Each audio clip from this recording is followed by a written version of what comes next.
Yeah.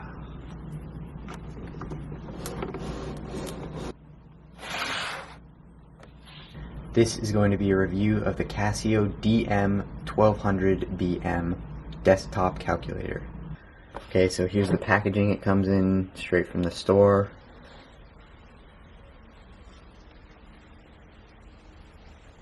And let's go ahead and open this thing up.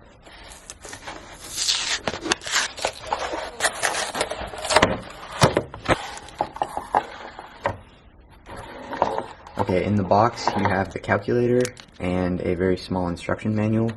Okay, before I continue, this video was actually made possible by someone who purchased this calculator for me to review. So thank you to someone named Yale Yun, or Yala Yun, or maybe Yale Yun. I think it might be pronounced like the school or something. Anyways, thanks Yale Yun for buying me this calculator to review. Okay, so you're probably watching this video because YouTube autoplayed it, or because you're really bored, or because you're just curious what anyone would have to say in a review of this particular calculator. But anyways, it comes ready to use right out of the box. You don't have to install batteries or charge it up or anything. The front and back are made of plastic. On the front you have a sort of fake brushed aluminum panel behind all the buttons. And the back is just a pure plastic plate. You have two rubber feet at the bottom here, and then a lip for the calculator to sit on when it's on a desk, and then another fold-out stand for if you want viewing at a different angle.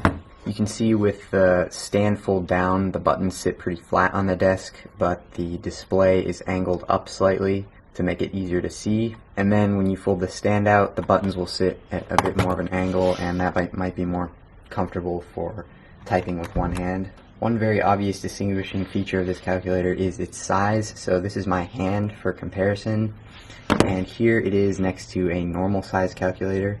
This is the TI 36X Pro. You can see this thing is really not made for anything other than permanently sitting on a desk or at some small business checkout station. Okay, as quickly as possible, I'm going to go over the features that this calculator has. First off, this is the on button right here. It is also the button that acts as the clear all, so if you ever want to clear the screen or reset any saved values, this is the button you would push. You have your number pad here, and then obviously your classic 4 operations: add, subtract, divide, and multiply. You can enter a number with up to 12 digits. This button right here acts as a backspace button, so you can delete the last digit from the currently displayed value, and then this button will completely clear the current entered value.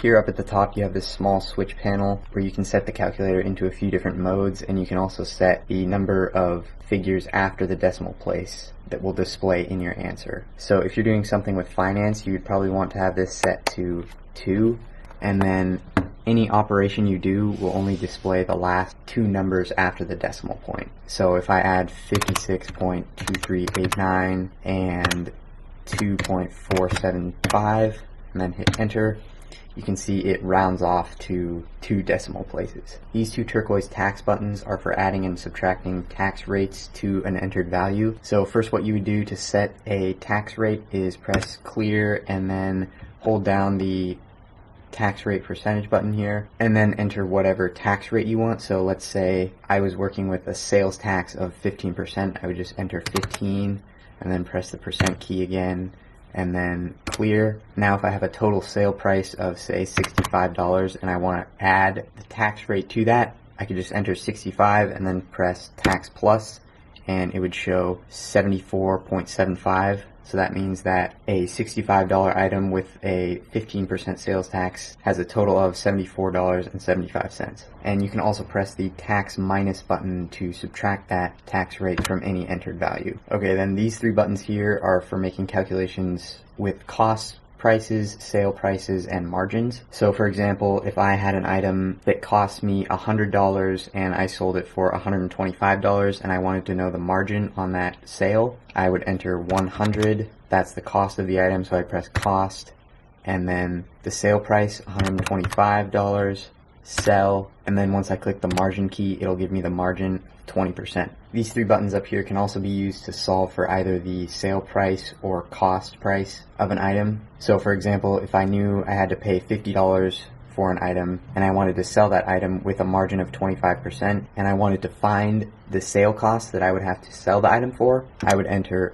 50, and that's the cost of the item, so I'd press cost, and I want a margin of 25%. So then you hit the margin key once, and that'll set the margin, and then you press it again. That will show the profit that you get from the transaction. And then when you press the sell key, that'll show the total price that you have to sell the item for if you buy it for $50 and you want a 25% margin. And a similar process can be used if you know your sale price and you know your margin and you want to solve for the cost. Okay, and finally we have these 4 keys, which are the memory operation keys. So some of the things you can do with these are, if you have a value that you want to perform multiple additions and subtractions to, you can do that with these 2 keys. So say for example, I have 5 times 6, and then I can press this M plus, and that will add calculated value of 30 to the M value. And then say I want to subtract a different calculated value from the M value, I could do 3.6 divided by 2 and then hit M minus. There it's showing me the value that I just subtracted from M. If I want to see the current M value, I can press MR and it'll show me 28.2, which is 30 minus 1.8. And you can keep doing this for as many values as you want. If you want to do something else and not affect the M value, you can do any other operation, 5 times 2, and hit enter, and then you'll see your value that you just calculated, but your M value will not change unless you press the M minus or N plus button. So you can see I just did that calculation, but if I press MR, my M value has not changed.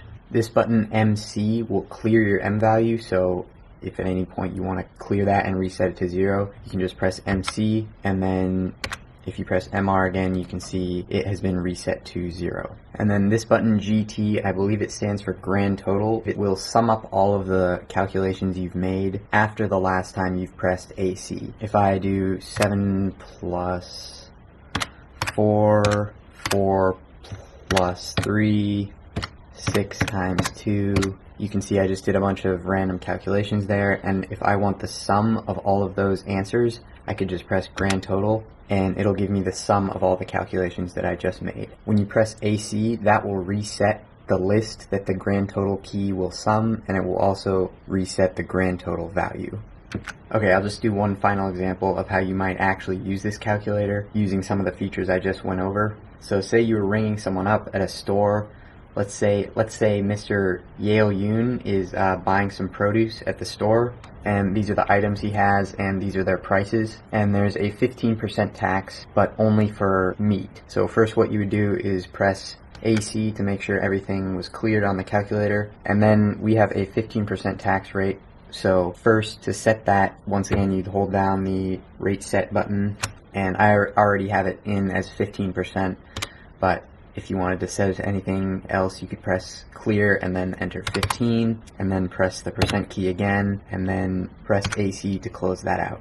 So the first item we have is fish for $10 with a 15% tax. I would enter 10, and then the tax plus button. Then I'd hit equals, and then 2 equals 3 equals, and then 8 plus a 15% tax equals 1 equals, and then if I want to sum up all those values to give Mr. Yale his grand total, I'd press GT, and you can see the calculator shows that the total is $26.70. Okay, I think that's a pretty good summary of the features that this calculator has. You can find these calculators in stores or on Amazon for around $15 to $20. However, for almost anyone buying a calculator, I would not recommend they buy this one. The only type of person I could see really wanting one of these is maybe a small business owner to have sitting by the cash register, but even in that case, to me, it seems not very practical to use this calculator. The user experience is not very intuitive. That's partly because all you have to display on the screen is digits, and the instruction manual that it comes with is extremely limited. If you instead buy almost any other scientific calculator for around the same price range, you'll get way more features and your user experience will be much better. Anyways, that's the end of the video, and thanks for watching.